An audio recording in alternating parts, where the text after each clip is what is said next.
ಇನ್ನು ಸಂಸತ್ ಅಧಿವೇಶನ ನಡೀತಾ ಇದೆ. ಅಧಿವೇಶನದಲ್ಲಿ ಇವತ್ತು ಕೂಡ ಪ್ರತಿಭಟನೆಗಳು.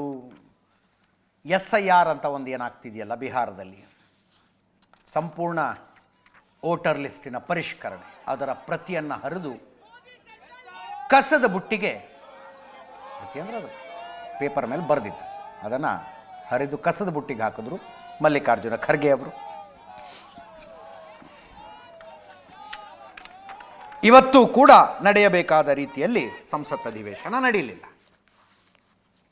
ಇದು ದಿಲ್ಲಿಯಲ್ಲಿ ಸಂಸತ್ ಭವನದ ಮುಂದೆ.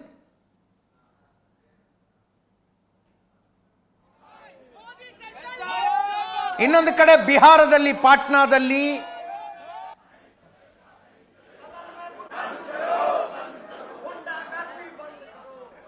ಅಲ್ಲಿಯ ಪ್ರತಿಭಟನೆ ಸೆಕ್ರೆಟರಿಯೇಟ್ ಮುಂದೆ.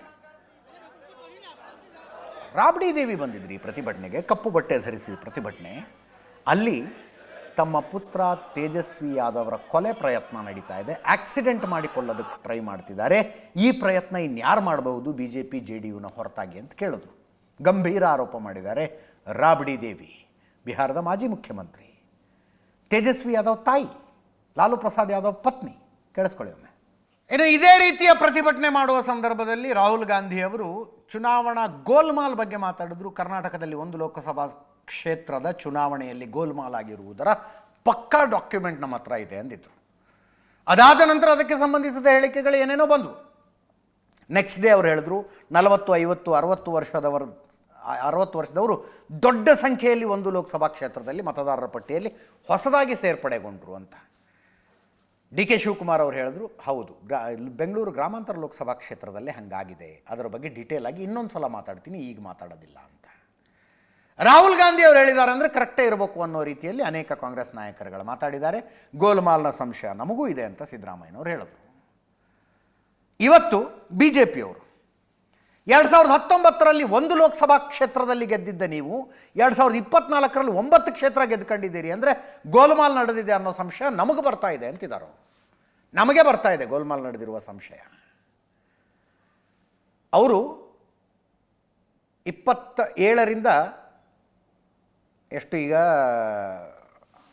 ಇಬ್ಬರು ಸೇರಿಸಿದ್ರೆ -8, ಗಣನೀಯವಾಗಿ ನಮ್ಮ ಸಂಖ್ಯೆಗಳು ಕಡಿಮೆ ಆಗಿದ್ದಾವೆ. ಗೋಲ್ಮಾಲ್ ಆಗಿದೆ ಅನ್ನೋ ಡೌಟ್ ನಮಗೆ ಬರ್ತಿದೆ ಅಂತ.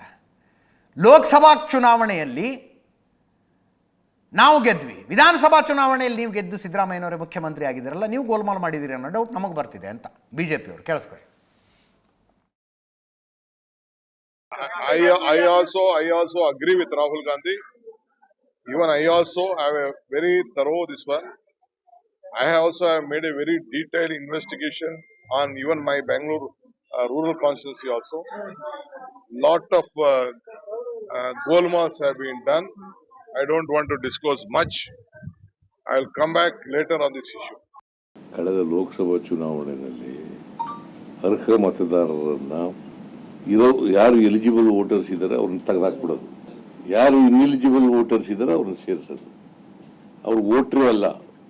ಮಹದೇವಪುರದಲ್ಲೇ ಒಂದರಲ್ಲಿ ಯಾಕೆ ಸೋತ ನಾವು?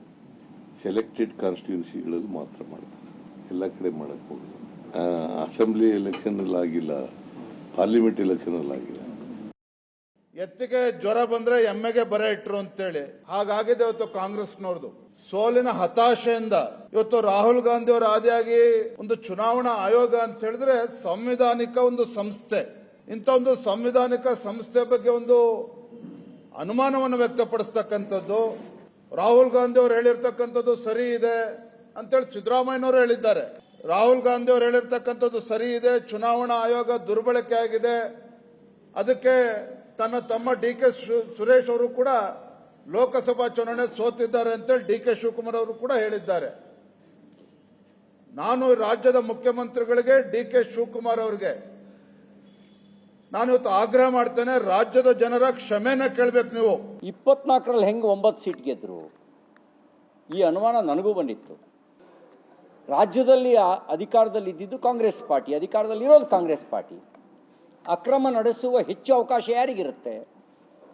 ಆಡಳಿತದವರಿಗೆ ಇರುತ್ತೆ ಅನ್ನೋದಾದರೆ, ಈ ಷಡ್ಯಂತ್ರವನ್ನು ಮೀರಿ ನಾವು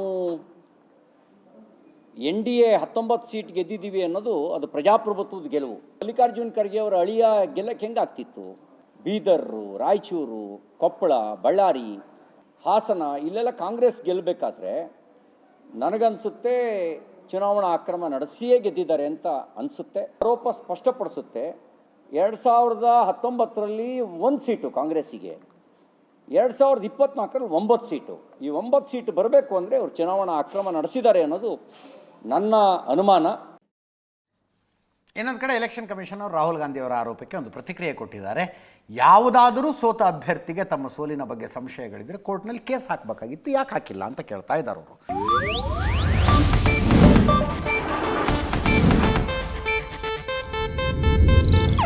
ಇದು ಏಷ್ಯಾನೆಟ್ ನ್ಯೂಸ್ ನೆಟ್ವರ್ಕ್ ಪ್ರಸ್ತುತಿ.